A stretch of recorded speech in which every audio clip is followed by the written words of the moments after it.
Mimi who normal, any giddy. Sir, as it's a first, no, na human share that engine society near just indeed. Oh, yeah, different to say. Sorry, I'm just the man coupon.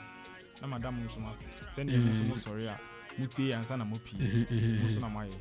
just the man coupon, and I'm just damn fans.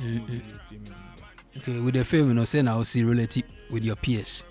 Back in the days, boys are no more see so no more industry anymore. Mimi no be I cool to say, Sana Metie, Dada. Me money, we are me money in Tomagin. Sana my Some say the idea of circle. Yes, I can read you. No, my end, maybe I as a day one, still now on the side. Music now, Yoko. So I thought I was free say branding, a motherfucker branding. I thought that Bebuha, now who chim film kakra, and I know. And was of course on the I say. Ebu on my ibichia scanner before. Ebu on my ebu so what behind my local player. I look up. You sorry I'm shifi. Frame ya member. Yeah, into years no colleagues ni boy among us this time they say a chairman that's why you are who agent so many there. We be back after as one shut up. See and come on. Yan come on no reply. Many who I am time. Okay. So can we I don't care. Okay, nice one. They say trucks never say 17, 18. Wow. We shall say what to you know. What the EP say now? The EP back, King of Melodies EP. Wow. Near 6. I know, of course. But no more high no one. Any at times you move high, but say EPBI success for at times. You go over here and say. When your shows at the board near the day, and then they say, who shows by? Put me to quite home. Yankasa show. Yeah, National Theatre. Oh, okay. Yankasa me EP no show. Okay. Two kinds of shoes. And grassy. So be a Jenny. Okay, nice one. Apart from EP, no the DBM soon aba. Me the single Saba. Me the Rastaman aba. The Yokoma ba, the praise me Rocky da winning so Black Star and so. Yeah.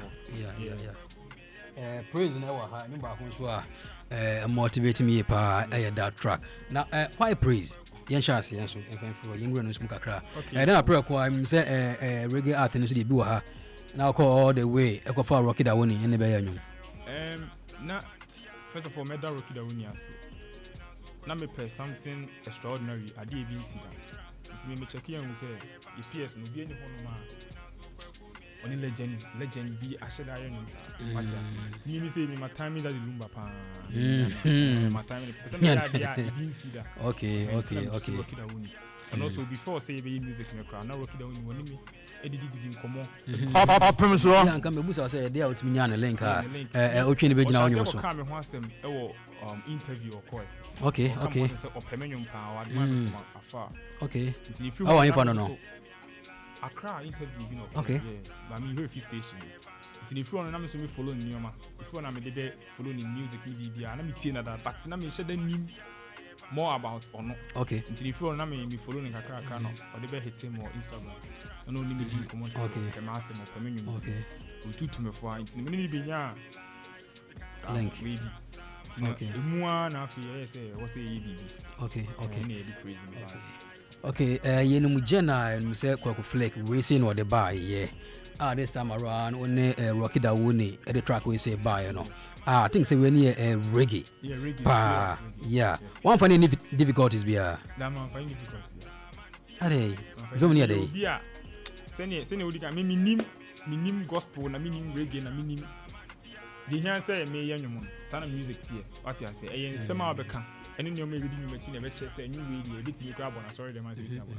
because me nyu be money ne ewiase nyina asori for bo yeah ye pay money for bo asori amenya bi the one mp what you say no sana me music abusa nyum ne ne yentie ne musam it's BKC music raise the every day sikanie kokuni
Bana motivation.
Opemsuo 104.7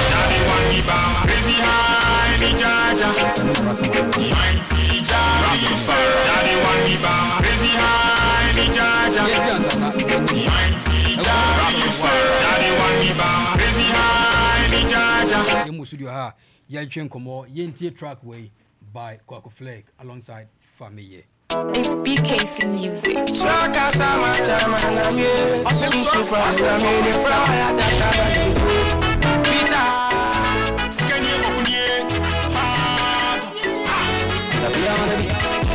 And then I'm a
So here now so won't you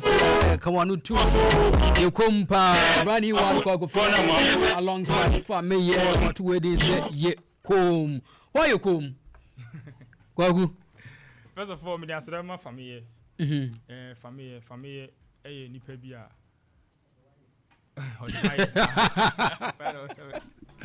Family abon bebrebe kwa bebrebe so afutuom se me bibi na enye kra wotimi kire me say masa ade na aye no you steady we ya na me masa back to wow you know oba kumase and our friend me say oba kumase nti opese bibi na me so okay ti me kra na me ko studio na bibia ni mitim okay ti the time I me ko dware na be si mitim na mafo na me so no say bibi fa na mafo because ebe ya ade ebe like ebe related to bia what the kan hu bibia na o me hu ne ma ana ase no bia kan bia kan asemi se Kweku timi yi Kweku say what you say na mimi hu ne say nya me Kwanso na manfo be ka yeah ti mu ne say no street anthem what you say no ma be na ekoso manfo ti o me at this time kroma issue what you say enti no se nipa no ena ade a yesere ho ne say obia nso ne wonu be ka de ekoso ni tirima kire oda Dabi sa na obia sisi a oto vision ti ma won ka e shemi trimu pa sa na tie so one meme a ena wo ben me so amenka it is simple no aye cool what you say cause we dey menka nioma na ekoso no e wo ya adwum na dos nti de nipa e betimi na discuss wo wiase mu ani nyankopon ono pe ene betimi ti young boy na ade na say wonti ase aye cool na for ni ase bi o reason nti a wo oh yes sir wow nice tune we obe classify no under which genre because kids as me TB bi o e sha say trumpet ne zam ne bi form high life say hip life me high life no mo pa pa ye boy life on bo beat no apia ne boy na sa debut mo di kan ka bi cha apia na say mo ko beat no ayeda ho no onye nda ho no me do na me kan say me per type of beat say ti apia ye bibi say ma me e no boy Honso eko wi na ase jama kakra nso wo akire nti omo do obo guitar no ye fe no Joseph Obon live Joseph Obon live wow and a trumpet no so ye fe na live okay nice one what about you say me release no my birthday 16th May yeah 16th wow en fa no obi pe bia download ya na say en fa no ko benya online digital platforms ni na Apple Music or Boomplay or Spotify or Audiomack cry about 1 million cry. Wow. 1 million streams on Audiomack intin. E baby I TikTok for so ma say especially sa minim so nim opoku bio sem mo sa yeah minim mo nyina omo pushing nyum ne pa yes the one nyina dia grow ope bibia yes ha intino omo ya ma me call TikTok a me school bia na nyum ne eba this our boys no ma bibia I think say this track no it related to life if obia say the okai no boy bia boy is street anthem obebia because to that na go for can say the obia wo how so obia wo how as ne manusis muna so panyini bi wo ha young boy wo na dia because generation bia ne the kind of motivation omo de ba nti ne ye bia boys new wave omo vim no bia different from what they na boy bia na dia ye kom obia ne kwa befa so a obe survive obia ne kwa befa so obenya ne sika nti no obia na dia bi unti ase dia chama no ye kom no ye na dia you say the end will justify the means ye nyina na afa ne sa anyume o hwe ne mo se bedru he anyway dey me hwe se bedru ni se me mu na bai me mu a se we se bedru ni pada sani bi o wa asase we so na me hwe edru apart from nipa no e bia obese bia nka nyumo ya o ha na bia na nka afra wa ha nyumo ntini afra wa ha na bia na nka nya wo so se na nka nyumo no so no like globally ni naka Combosman no special to Combosman wow nice I was on Facebook live Opemsuo radio bia okay different ones okay and you dey share any mu na me bibi and also me ade ba kwa na me hwe say be happen ma me say me dey really like empenifo mo pay her life tie pa what you say me really say empenifo because me hwe say we amachi dey that the lumba on say oforiampon sa still no more da subo show omu age ni nyina echi meaning say her life no da so ho what you say and omu ko show so I heard the kind of people omu eba show na enye nkran na penifo na eba ntimi me pay that kind of audience ni bi what you say ntimi nya nkran na me nya penifo nti say me nyini kra dru 60-70 krana still like be friend yes nti o fan base ne side na wotimi enya wo fan base ne pe wonuma wo boy me kisho say me blend bibia nti na nyum no so ka say uhu be bia mfa nhye me kisho say me nya high life me nya hip life me nya hip hop me nya drill me nya like adwuma obetimi etie dia fa adwen obetimi dia sa honan ka me because most of our tracks ni na kwese related to life and you might because na say you may by bu ha drain ya that ibu ha nya ye culture nya life but what tracks are would be the as ni nyina ye day in day out activities I cause so we nipa brabum and na we gina so e de bonyom o ka say amachi de day any lumba and ni nyina o me bo shows e ma man for ba I will say e your monyom boy related to life no and then I'm that upper hand over other musicians and we be na won so wo follow and then me hwe Kweku Flick me hu ba bia me fa won so e bi et me ka say we dey hip life artist we dey hip hop we dey we dey na say we ye we kakra no kan fra kakra we ye we kakra and vim ni free sa no pen vim ni free time me release money me nyum money no na omo hu ba bia omo en classifying shit no e bi ntimi ka say nyum na hip hop e bi ntimi ka say hip life life no ntimi hu say okay fine ntimi e do time bi kra no na nka me ya switch family kro ya o e no sabe ka chim say killer wo ya yira kai wechi kai go to root ntino me ni sa ba me hu say mu say no wo say me sa boho no ma ka ko je na ben ka me enya say me ko je na bi ba tina zaman for say mu wa wonu anu mo say sam sam hu bro for sam no so enya antini what you say otumfo na na me abrepo ha ya ntino wo say me ba fie yeah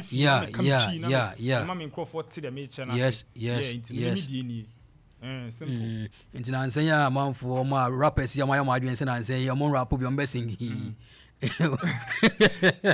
no minim okokana yakwe ni obodi ni ya colleagues bi ehia bi se o ya kom obi se o petrend obi zei anu huni zei me huni se on se yetimi busa obi ebi o rapper no akọ interview busa se o se on rap bi o so sing me huni se waka no kre what you say because obi anu baby ani sika free ba ebi anu rap na onya bibia mfim but obe sing ni bia fa na competition e ho na ohwe mu odi ana me rap me fit tinyina ma sing ya na ba itino me ka rappers no we musician dey say dey woni more than say bia omo side no campaign yeah I don't really know ebi omo boha omo switch be ye singing no omo nya ebi a different vibe bia na say different energy bi ene bia omo dey rap no bia fine wow so you come here be what's the way forward let's move about day into the future say na you promote you come no if you come you did after you come so no me saw another song I maybe drop it after you come no so be featured song before so be releasing then our chance no release o hwe say bia o me denuma about 3 months about me denuma about 5 months about 6 months about I was some ko studio and I saw hwe vibe na wo system anymore no studio me fa vibe was system in the studio me rest studio bia na bibi be simiti sana media ni tell me say bia system bibi say na konti was am ko bibi say fa okay fine na say bibi anko e na say went me anya hwe me ko studio bia na I have to make sure say me bibi that's one say bia me den nyumo say buy e di 1 month e di 2 month nti I was for froba o hwe no so sa me hwe no so sa and also sometimes enyum bebre wo hono ma yin release but me ko studio this particular song say you recording no May ni mu a say April mu ho recording nyum ya but na me enyum bebre wo ho no but you recording nyum no energy a obi ade ka say ye ma we nye ne so camera no eno sa energy no e ma nyum no kra hit asakwa nyum na ba ti sa energy na ni nya nti sometimes you go studio a nyum no bebre wo ho but on say more de be recording boom it me recording nyum bia na obi aka say ye ma we nye ne song yes okay yes I go studio yes I for yes I go still there be yes ma we nye ne song what you say this energy na ya me pe say me go studio like anytime be anya say my enwum we mesa akono enwum na my no kra afoforo asa be to dem my no kra yin say ehu be selecting po me dey okay and you say be tracks no why you go be 10 be 15 be 5 e wo ho we ya foforo ka ho sa na tie na sa na tie ti me yegu ono ma mesa ko challenge dem my yegu on say wo say me ye de ano odin amafo be ka say okay release we ya o kan ya mesa akwa only boss na fa adwuna na BKC nyina ye fa adwuna sa because jina no washi the one baby ya say jina no washi o ya de o bo ho modern I think say somewhere I think say early this year na me no bia one of the guys NY na me share passport office any did in koma NY DJ he did in koma na say chale this year art ba ko a o feel said this year be one the spa NY DJ ne kan Kweku Flick na am say ade o man reasons be brave ba ha kwa man reasons be brave e bia so ni share de ani o share so a yes obeka achiro so our reasons I think say we gina so the adwuma so chale oni be case nyina mo diska so no diska dada mo diska na nyo de ba perform baby yenya release na performing ni yenya release say you di kind drop short video bi on TikTok ema manfo di kind kra hu yi kra say na be release ntino yenya release nyum na sa short video no TikTok ye de sa video no na ye performance no e try say okay you could show bi e wo manso show baby ti ho ne dey try nyum e bia na hometown when I'm free manso yeah manso side ben yeah man see me abore oh okay we dey free asante mampo okay muna wo mu no ndi wo hwe ne mu say bia this track e be ma platforms akese agina so platform ben sa na watergate see am wo ho no mu say na Opemsuo afre me say me performance na hallelujah wow because enyum we bia na lumba mo so won de mention say anu me bi say na lumba mo ya itimi from momba hin fi be tonyo na say party bi ko so itimi invite them say enche na Opemsuo di anniversary amachi de buy yeah Jubilee Park no kwa na ho yeah no hin so ti ho ba me buy no ko really me buy no okay akonya be sound so Opemsuo yeah it's a promise be sound so ba ye pa yeah brena ye bre yen wrap it up akasi ma be se me nsane de dwumade ni nyina abana wi yen wrap it up on this particular track well last words Ghana for de no munye mpamwa wi asa fa na nyina support be no mfama wo support ni de mi hia ni se obi abebo mpaya ma me eno ni ade mi hia support am hia kese pa empire bo obi am mpaya ma na mo nkoso na mo ntie menyo yeah because anyun ni mi nyanja yi okay na engrofo in somebody engrofo we what don hu di ka asem wa aka ade wa ba fie aya hi fie asem bi free ha na akoba bia Mbo one book kra na ebe ba ho ha be ka jose zi sana e say ato ani be wo ho no ma ni ato awo sana ye eya mo ntwen be presenters no this time around you share boys am say and say the musicians do mo nyina for online no or no bia advertising na nyom na say so traditional radio na online you so I say mo ye jaye mu na mo nyina na TikTok o na kind of say influencers say no mo promote mu nyuma mamo but yes still radio is radio traditional media TikTok gram na mai me gina musa so medase ye brand nyina ayebe ye be hwe ni musa bia in few months no ye better so ehiem utwam ofichira krampa wo de bra wo hwe brand as about 1 to 3 me want say always our doors are open up in so radio program bia ye bia say news for de bra be kan bi why ye de ano ya anso ne be so mu ade wa be fie why thank you very much thank you that's here pa ebusan your Opemsuo already 104.7 and yani Kweku Flick and I think komo e fie so the brand new aba wone family ye wato ne din say ye kom we ya santema ye anthem Ghana ye anthem enie so won't ye nka dia ye ya dia na why kom let's do this one more time BKC Music. Swaka sama chama na mie, susu fane na mie, flower ya kata